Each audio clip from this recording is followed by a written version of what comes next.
Hi everyone, চলুন আজকের প্রকৃতির সাথে কিছুটা সময় কাটাই। আজকের আমাদের মিশন জঙ্গলের মধ্যে হাঁসের ডিম খোঁজা। কিন্তু তার আগে রাস্তার দুপাশে যে এত কুল গাছ আর এত কুল হয়ে আছে কি বলবো। আঁটিটা দেখতে পুরো ইন্ডিয়ান কুলের মতো, কিন্তু খেতে কিছুটা ইন্ডিয়ান কুলের মতো, কিন্তু পাতাগুলো একদম আলাদা দেখতে, গাছটা সম্পূর্ণ আলাদা দেখতে। আর এখানে হাজার হাজার কুল গাছ ভর্তি। দেখো রাস্তার ওখানে একটা খরগোশ বসে আছে। আমরা যখন একটু সন্ধে যদি আসি, সন্ধে বলতে এখানে সূর্য ডোবে 9:30টার পর, আর সেই সময় যদি আসি, সময় খরগোশ অনেক দেখা যায়, তার সাথে হরিণও দেখা যায়। ব্রিজের নিচে ঠিক এই জলা জায়গাটাই আমি প্রায় দিন হাঁস দেখতে পাই, তাদের বাচ্চাদের নিয়ে ঘুরছে, কিংবা অনেকগুলো হাঁস দেখতে পাই। তাই জন্য ভাবলাম যে আরেকটু ভেতরে ঢুকে দেখি যে হাঁসের ডিম পাওয়া যায় কিনা। আর কেননা ইন্ডিয়াতে হাঁসের ডিম বিক্রি হয় আর খেতেও খুব ভালো লাগে, কিন্তু এখানে আমি হাঁসের ডিম কোথাও পাইনি, কিন্তু ফ্রিতে হাঁস ঘুরতে দেখি চারিদিকে। আমরা ঘাসের মধ্যে যাচ্ছি, কিন্তু ঘাসগুলো পুরো আমার হাইটের সমান।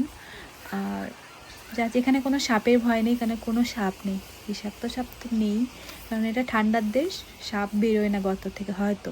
আমরা ভেতরে আরও আরও আরও ভেতরে ঢুকছি। আমার ইচ্ছা ছিল যে হাঁসের ডিম পাবো, নিয়ে আসবো, ভিডিও করব, সবাইকে দেখাবো, তাই জন্যই ভেতরে ঢুকছি। এই দেশে আর যাই হোক, ফুল আর ফলের অভাব নেই, চারিদিকে ফুল, চারিদিকে ফল। কি সুন্দর ফুলগুলো, ডেইজি।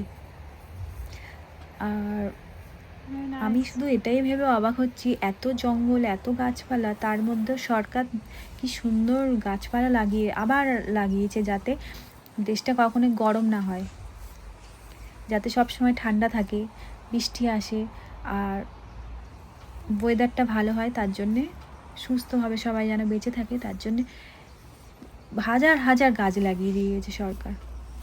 এত জঙ্গলের মাঝখানেও গাছ লাগিয়ে দিয়েছে। এইটা আমার খুব ভালো লাগে এই দেশে, যে এরা খুব গাছপালা ভালোবাসে, আর গাছপালা একটু মারে না, গাছপালা কেটে ধ্বংস করে না, এই গাছপালা লাগায়। এটা খুব ভালো লাগে আমার এখানকার সরকারের এই জিনিসটা। বেতো শাক দেখতে পেয়েছি, কিন্তু আমার হাজব্যান্ড বলছে এটা বিষাক্ত, খেও না, এসব কি, কোথায় জঙ্গল, কিন্তু আমি জানি এটা বেতো শাক।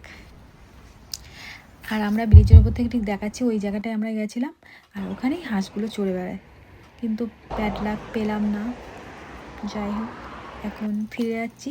আর সামনেও ওই যে একটা বড় চেরি গাছ ভর্তি হয়ে আছে, প্রত্যেকটা ডালে চেরি ভর্তি হয়ে আছে, কিন্তু এখনো পাকেনি, আর একটু বড় হবে তারপরেই পাকবে। খুব মিষ্টি আর খুব সুন্দর খেতে চেরিগুলো, এত ভালো লাগে কি বলবো। যাই হোক, আমরা এবার বাড়ির দিকে ফিরে যাচ্ছিলাম, কিন্তু